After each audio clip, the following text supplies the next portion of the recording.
అంటే 50% ట్యాక్సులు ఈరోజు ప్రభుత్వానికి చెల్లించిన మనము. కానీ ఏకైక పార్టీ మన దేవాలయాల్ని కాపాడి మనకిచ్చినందుకు ఈరోజు దేశమే మన మీద నడుస్తున్నది. ఒక్క నెల మనం స్తంభించి ట్యాక్సులు కట్టకపోతే అన్ని వ్యవస్థలు స్తంభిస్తాయి. మరి అలాంటి మనకిచ్చిన మనం రూపాయి పోగేసి కట్టుకున్నటువంటి దేవాలయాల్ని వాపస్ తిరిగి మనకిచ్చినటువంటి ఈ ప్రభుత్వానికి మనం తిరిగి ధనము ధాన్యము లేకపోతే వజ్ర వైడూర్యాలు ఆస్తులో ఇవ్వాల్సినటువంటి అవసరం లేదు. ఒక్క ఓటేసి రుణం తీర్చుకోవాల్సినటువంటి అవసరం లేదు. కేవలం అది విలువైనటువంటి అమూల్యమైన ఓటు. మళ్ళొక్కసారి గనక మన వల్ల తప్పిదం జరిగితే మళ్లీ మనం ఒక 70 ఏళ్లు వెనక్కిపోతాం. మన వ్యవస్థ పాడైపోతుంది. మన ఒక్కళ్ళ కోసం కాదు, దేశంలో ఉన్నటువంటి 142 కోట్ల మంది గురించి మనం ఆలోచించాల్సినటువంటి అవసరం ఉన్నది. ఈ రోజు రూపాయి విలువ 84 రూపాయలు పోయింది అని అంటే డాలర్ విలువ, రూపాయి విలువ ఎంత కింద దిగజారిపోయిందో ఒకసారి ఆలోచించాలి. ఇదే నిర్మలా సీతారామన్, మరి ఆమె కూడా మా బ్రాహ్మణ సమాజానికి చెందినటువంటి వ్యక్తి. ఆమె ఏం మాట్లాడింది? రూపాయి విలువ తగ్గలేదంట గానీ డాలర్ విలువ పెరిగింది, అది గొప్పనంట అని చెప్తున్నది. ఆమె ఏం ఆర్థిక శాఖ మాత్రం మాకు తెలియదు. కానీ దేశం అర్థవంతంగా ఆర్థికంగా ఇబ్బందులు పడ్డానికి కారణం ఇలాంటి ఆర్థిక శాఖ మంత్రి ఉండడం కూడా మాకు కూడా నామోషిగానే ఉంది, బాధగానే ఉంది. ఇక అవన్నీ పక్కన పెడితే మరి 2009లో మాకు ఈ జీవోను పాస్ చేసి మా దేవాలయ ఆస్తులు మాకు అప్పగించిన తర్వాత 2014 తర్వాత 10 ఏళ్లు మేము ప్రతిపక్షంలో ఉన్నాం. కాంగ్రెస్ పార్టీ గత దశాబ్దాల కాలంగా ఆర్యవైశ్యులు కొట్లాడుతున్నారు. గత దశాబ్దాల కాలమే కాదు, స్వతంత్రం వచ్చి ఇన్నేళ్లైనా కూడా ఆర్యవైశ్యుల కోసం ప్రభుత్వాలు మరి రిజర్వేషన్లు కానీ ఎలాంటి మాకు అవకాశాలు హక్కులు దొరకక అల్లాడుతున్న సమయంలో కార్పొరేషన్ కావాలని అందరి హక్కులు, నీళ్లు నిధులు నియామకాలు ఏ విధంగా అయితే అందరికీ కావాలని కొట్లాడి తెలంగాణ తెచ్చుకున్నాము, అదే అందులో భాగంగానే మా ఆర్యవైశ్యులకు కూడా కార్పొరేషన్ కావాలని గత 10 ఏళ్లుగా మేము కొట్లాడుతున్నాం. అందులో భాగంగా నేను కల్వ సుజాత ఈరోజు కాంగ్రెస్ పార్టీలో అధికార ప్రతినిధిగా ఉన్నాం. ఆర్యవైశ్య సమాజానికి ఆర్యవైశ్య రాష్ట్ర కోశాధికారిగా కూడా నేను పనిచేస్తున్నాను. ఎన్నో ఏళ్ల నుంచి కొట్లాడుతున్నాం, ధర్నాలు చేసినాం, దీక్షలు చేసినాం, పాదయాత్రలు చేసినాం, టీఆర్ఎస్ భవన్ ని ముట్టడి చేసినాం, ఎన్నోసార్లు విన్నపం చేసినాం, బెదిరించి చూసినాం, అడిగి చూసినాం, కొట్లాడి చూసినాం. కానీ గత 10 ఏళ్లుగా పలిసిన 10 మందికి కార్పొరేషన్ చైర్మన్లు ఇచ్చిన కానీ పేద ఆర్యవైశ్యులకి కార్పొరేషన్ ఇయ్యలేదు. మా దగ్గర ఈరోజు వ్యాపారాలు ఇబ్బంది పడుతున్నటువంటి వాళ్ళు ఎంతో మంది పేదలు ఉన్నారు. ఇప్పుడే ఇందాకనే చెప్పిన జీఎస్టీ వల్ల చిన్న చిన్న వ్యాపారస్తులు మొత్తం కుదేలైపోయి ఈరోజు మాళ్లు రావడం వల్ల చిన్న వ్యాపారస్తులందరూ దెబ్బతిని వ్యాపారాలు తీసేసుకుని వాళ్ళ పిల్లల్ని వేరే కాడ నౌకరీలకు పెట్టుకునే పరిస్థితికి వచ్చింది. అంటే జీఎస్టీలు కట్టలేక వ్యాపారాలు స్తంభించిపోయి చిన్న వ్యాపారాలు చిక్కిపోయి అన్ని రకాలుగా ఇబ్బంది పడుతున్న సమయంలో ఈరోజు కాంగ్రెస్ ప్రభుత్వం ఏర్పడిన 3 నెలలకి మా కార్పొరేషన్ ప్రకటించింది.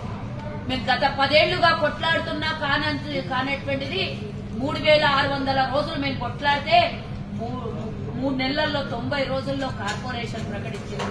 కార్పొరేషన్ ని ప్రకటించడమే కాదు, 17 కార్పొరేషన్లను ప్రకటించిన తర్వాత 37 మందికి కార్పొరేషన్ చైర్మన్లను కాంగ్రెస్ పార్టీ ప్రకటించింది. అందులో కొత్త కార్పొరేషన్, ఏకైక కార్పొరేషన్ ఆర్యవైశ్య కార్పొరేషన్ చైర్మన్ గా నన్ను నియమించడం జరిగింది. మరి ఈ రోజు మా ఆర్యవైశ్యుల్ని కాపాడి, మా ఆర్యవైశ్యుల ధర్మాన్ని కాపాడి, మా పేదల పక్షాన నిలబడ్డ పార్టీకి కాదా మనం ఓటేయాల్సింది? ఎవరో వచ్చి ధర్మం కోసం అనంటే ధర్మం నా ఇంట్లో పెట్టుకుందాం, భక్తి నా గుండెల్లో పెట్టుకుందాం, దేవుణ్ణి గుడిలో పెడదాం. కానీ రాజ్యాంగము, ప్రజాస్వామ్యము, ప్రజల పాలన వేరు. దీన్ని చూడాల్సినటువంటి బాధ్యత మన మీద ఉంది. మనం వ్యాపారస్తులం, మనం 10 మందికి చెప్తే మంచి జరుగుతుంది, చెడు చెప్తే చెడు జరుగుతుంది. కానీ ఎవరో ఏదో చెప్పిండ్రని భ్రమలోకి పోయి మనకు ఉన్నటువంటి అమూల్యమైన అవకాశాన్ని 1000 కోట్లు ఇచ్చినా కూడా కొనలేని ఇది ఒకే ఓటు మన దగ్గర నుంచి విలువైనటువంటి ఓటు, మన దగ్గర ఉన్నటువంటి ఆస్తి కన్నా విలువైన హక్కు ఓటు. మనం డిసైడ్ చేస్తే నాయకుడు అవుతాడు, వద్దనుకుంటే మరి ఓడిపోతాడు. మరి అలాంటి డిసైడ్ ఫ్యాక్టర్స్ ఉన్నటువంటి ఎన్నో నియోజకవర్గాల్లో ఆర్యవైశ్యులం ఉన్నాం. మరి ఇందాకనే చెప్పిన ఆర్యవైశ్యులు ఏదైనా రుణం ఉంచుకోరు.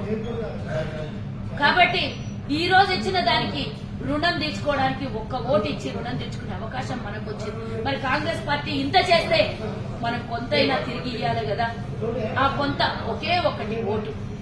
మరి ఈ రోజు ఈ సికింద్రాబాద్ పార్లమెంటరీ అభ్యర్థిగా కాంగ్రెస్ పార్టీ దానం నాగేంద్ర గారికి అవకాశం ఇచ్చింది.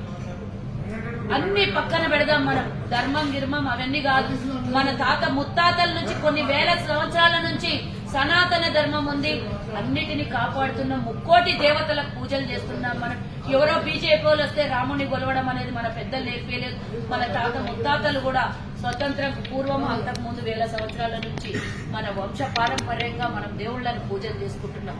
అని ఎవరో చెప్తే రాముడిని కొలవాలనంటే నేనంటున్నా సీతారాముడిని తప్ప రాముడిని కాదు మనం కొలవాల్సిన. మీరు ఏనాడు కూడా సీతారాముడు అని పిలవలేదు. ఈ రోజు తెలంగాణలో ఉన్నటువంటి అయోధ్యలో రాముడే కాదు, తెలంగాణలో భద్రాద్రిలో కూడా రాముడు ఉన్నాడు.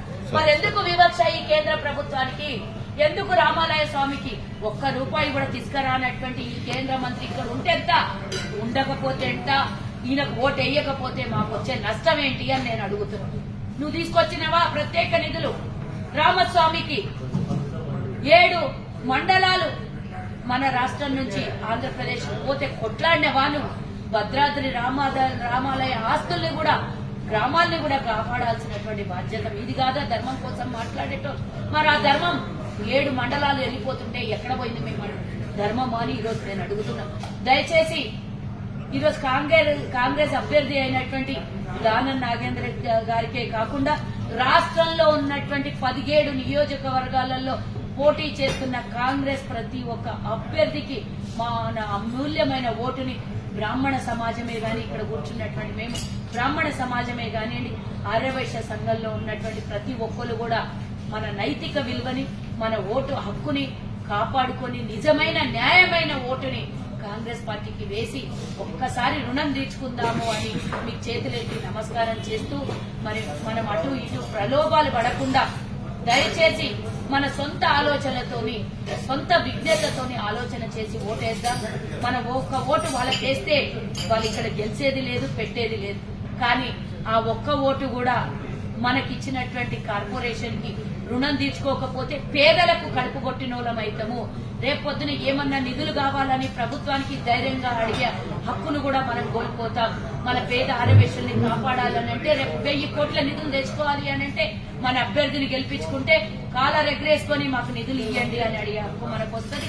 ఒక్కసారి ఆలోచించుకోండి, విజ్ఞతతోని ఓటేయండి అని కోరుకుంటూ ఈ అవకాశం ఇచ్చినటువంటి ఈ పార్లమెంట్ నియోజకవర్గంలో ఉన్న ఐక్య వేదిక అందరికీ కూడా మరి ధన్యవాదాలు తెలియజేస్తూ మీడియా సోదరులను కూడా కోరుతున్నా. 2 రోజులు ఎన్నికల రేపు సాయంత్రం 5 గంటల తర్వాత ఎన్నికల కోడ్ వస్తుంది. మేము ఇంటింటికి వెళ్లి ప్రతి మనిషికి ఇంకా చెప్పే అవకాశం కూడా వెళ్లిపోతుంది. కాబట్టి దయచేసి మేము ఇచ్చినటువంటి ఈ మెసేజ్ పూర్తిగా రాష్ట్ర వ్యాప్తంగా చేరేటట్టుగా మీ చేతిలో ఉంది. మీరు దయచేసి ఇది మరి తప్పకుండా పబ్లిష్ చేసి మా ఆర్యవైశ్యుల తరఫు నుంచి, మా బ్రాహ్మణ సమాజం తరఫు నుంచి మిమ్మల్ని కోరుకునేది ఇది మొత్తం రాష్ట్ర వ్యాప్తంగా పబ్లిష్ అవ్వాలని కోరుకుంటున్నాము. ఈ అవకాశం ఇచ్చిన మీ అందరికీ కూడా మరోసారి ధన్యవాదాలు తెలియజేస్తూ జై హింద్, జై వాసవి, జై కాంగ్రెస్.